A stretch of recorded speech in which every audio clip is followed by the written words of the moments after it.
where you scream, don't watch that, watch this, and I'll dive down through this hairy flesh. Hi and welcome to Watch This. I'm CJ Johnson. Thanks for joining me. A while ago, during Easter, for a radio segment that I did for the ABC here in Australia, I went back and watched a lot of movies that depicted the story of Jesus Christ. And it was really fascinating to watch so many of them in a condensed form. I watched a bunch of them over the course of a few days. In doing so, even though I am non-religious, I gained a much greater understanding of that particular story by seeing it interpreted in so many different ways. Then when I went on the ABC to talk about these different depictions of the life of Christ, I met Simon Smart from the Centre for Public Christianity, who came on to talk about his interpretations of the story of Christ. Well, it turns out that Simon and his colleagues have been working on a massive documentary about all sorts of themes to do with public Christianity. It's called For the Love of God, How the Church is Better and Worse Than You Ever Imagined. And depending on when and how you are watching this episode right now, you may be able to see a cinema cut version of the film, around 90 minutes in a cinema near you, or you might be able to see the elongated television cut. Anyway, Simon's going to explain all about the film. He joins me on Watch This. Hi, Simon. Thanks for having me in, CJ. The history of the West has been mostly Christian. So how do people who claim a Christian faith reconcile what happened here with what they believe? I'm utterly ashamed of it. The crowds listening to him called back, God wills it. So you are a presenter and writer on this, essentially a documentary that is also an argument. It's an essay told over, depending on which version you see, 90 minutes or upwards of 4 hours. Yeah, so it really is. It's speaking into this question that people have today, and we get people asking us all the time. Has Christianity in fact been a force for good or ill in the world? And we kept getting, whenever we do anything in the media, people would write in and say, oh yeah, great, but what about the Crusades? What about the Inquisition? What about the support of slavery and the oppression of women and the hoarding of wealth and all these sorts of long list. It's a long list of criticisms of the church throughout history. And so we thought, we've got to speak into this. And so in a way, it's a response to that criticism. And we've tried to do that in a way that's kind of authentic but historically informed, and the result is this huge project. It's sort of, I think it got bigger and bigger the more we got into it. Yeah, I mean, one of the things that instantly strikes me about it is that you are not defensive. This is not defending the church against these things that you hear, against, I guess, for want of a better word, these allegations. You are acknowledging all sorts of bad behaviour in the name of Christianity over the centuries. We thought we had to do that, firstly because it's just true. Yeah. And so to have any sort of credibility, you have to acknowledge these terrible chapters of Christian history where people who claim to follow Christ have been responsible for dreadful things. So we had to do that. We also thought, look, that is a way too to get into a real conversation with people, not be overly defensive, because we're not trying to defend the church as an institution, but we are trying to also I guess speak into what we think is a deep cultural amnesia about people not knowing the story that's been right from the beginning of there's a positive story to tell all the way through, but also the immense, profound kind of change that Christianity brought to the world in a sense of contributing to the public good. Things that we now live with the legacy of today. Whether you're a believer or not, we would argue that you're living off the kind of legacy of a lot of Christian thinking, much of which you'd be glad of. Yeah, I mean, that's what I found most profound about my viewing experience of the 90-minute cut, was essentially the argument that until this story came along, our sense of ethics and human rights was very different. So radically different that it was, an unlivable world based on what we now know. And that essentially this story changed humanity in those areas: human rights, ethics, humility. Yes, and I think this is a case that people don't know, but it's entirely established in history. So we do this kind of comparison with what the ancient world was like and how people saw the value of the human person, for instance. This is perhaps Christianity's greatest gift to the world, is this inversion of the value of every person. It's revolutionary, actually. So you suddenly get not value according to status, wealth, how attractive you are, what your contribution might be, how much honour you might be able to gather for yourself. In the ancient world, it was all about honour and shame. Christianity comes along and it says every single person is valuable. It's a bestowed worth. They're valuable because they're made in the image of God. And then when you get Christ coming along and you get God himself, according to this story, God himself becomes a person. That's the greatest affirmation of the value of the human that you could get. And our argument is that turns the ancient world upside down, and eventually that has a massive impact in the formation of especially the West. Sacrifice, service, affinity with the victims, courage, and above all, humility. The Christian insistence that if those things are good, they are good for everybody and they are always good. I think that was transformational. So let's get into the nuts and bolts of the project as a film.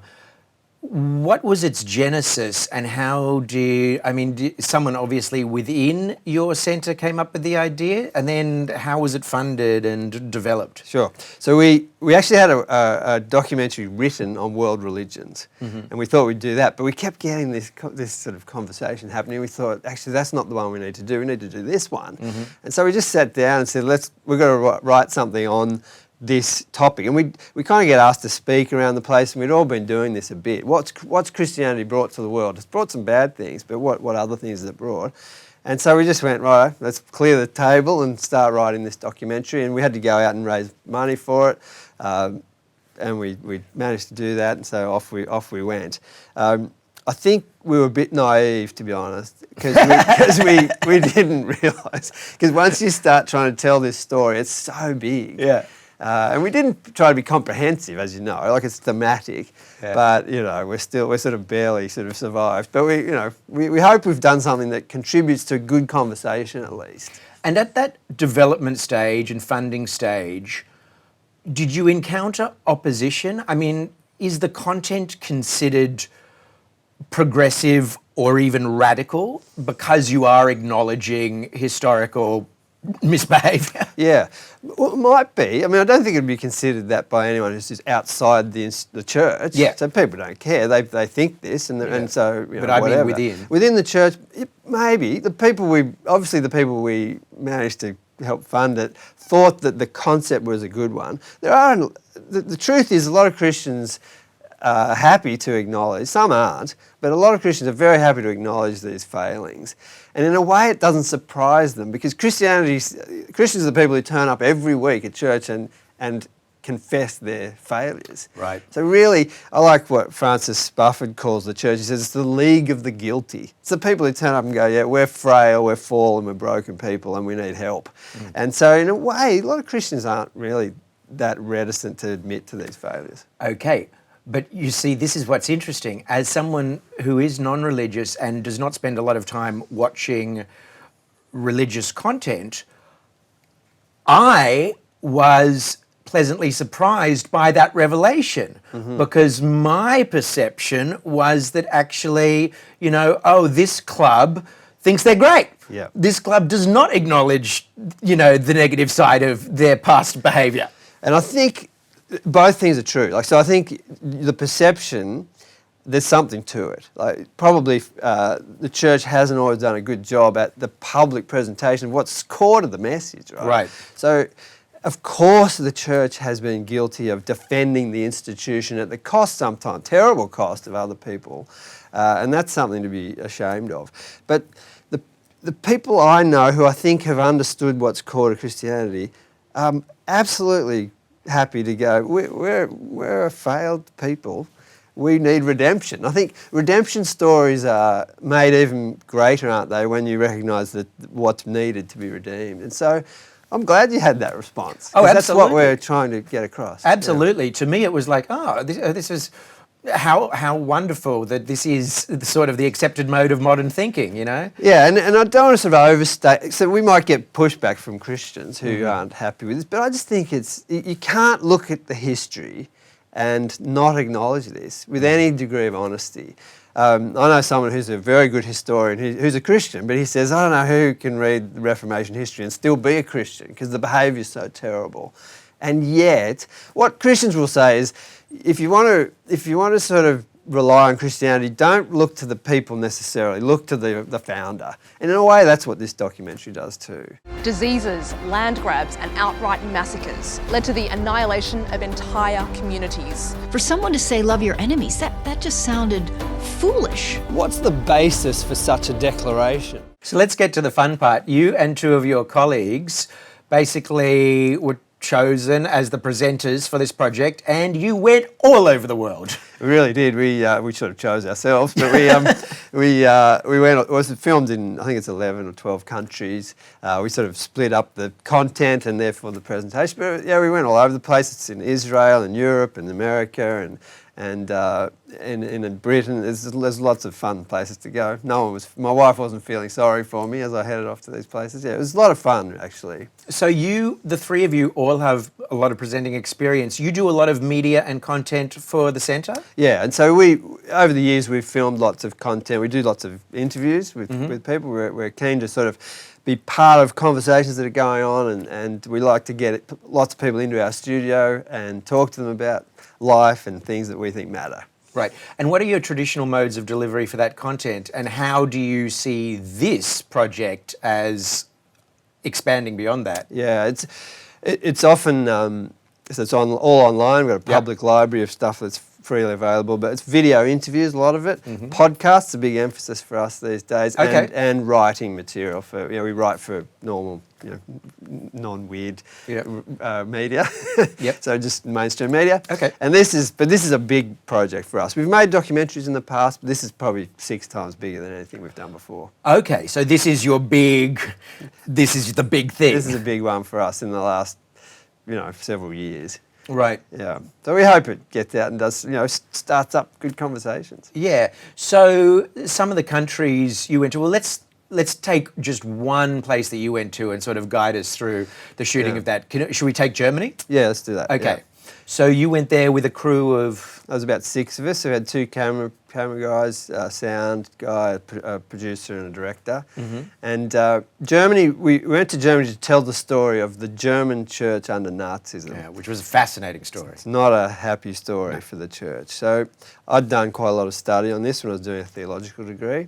So I was keen to tell it because I think it does fit with the example of the church being better and worse than you ever imagined, the subtitle to the documentary.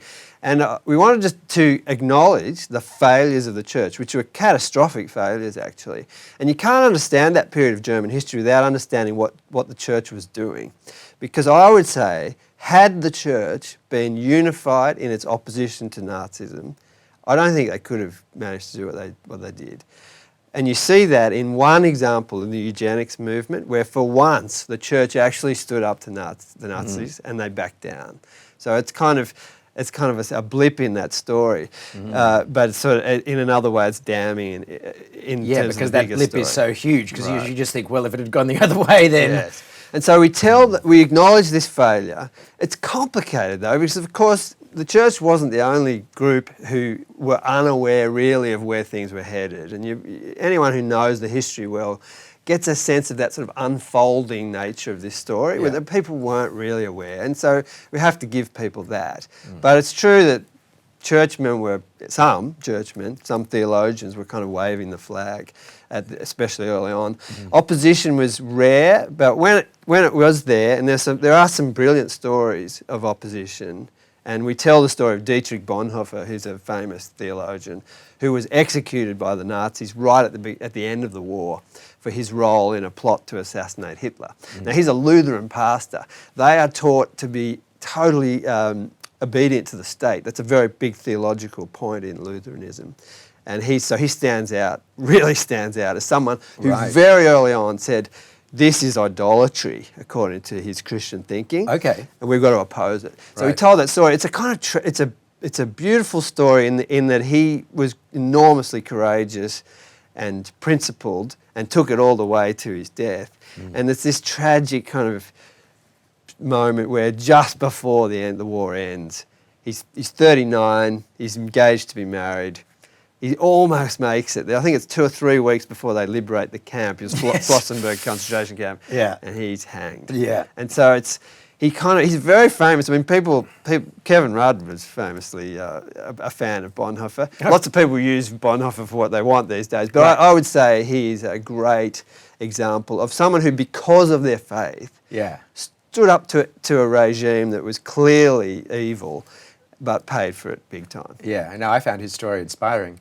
So the 90-minute cut I saw, and assumedly the larger cut, the three of you are going around the world with your crews. You present to camera. There's also your own narration, and you have interview subjects as well. But outside of the interview subjects, the sequences that are narration by yourselves that then segues into you speaking to camera is all seamlessly done, but it also, I noticed, really has a consistent voice. So the writing of the project across the three of you must have really been, it feels to me like you had that nailed before any of you got on a plane.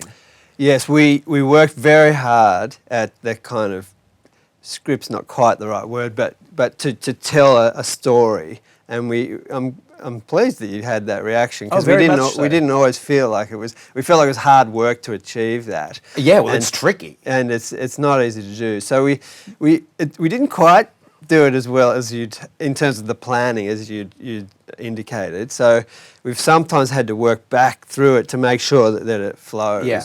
And that was hard work, to be honest. And we're not the most experienced documentary makers, so. It's been we've learned a lot as we've gone. Martin Luther King, stand up for what's right, stand up for justice. It's a big claim to say that it's religiously motivated. He was worried that they were going to take over the Roman world by the stealth of their good deeds. There's this sort of lack of understanding these days of what Christianity's brought to the world. Now, sometimes we say, what's the unique contribution? Of Christianity? Is it violence and hoarding of wealth and oppressing of women and dreadful things? I mean, that's human history. And we say Christianity got caught up in that, and it should admit that failure. So that's not unique, really.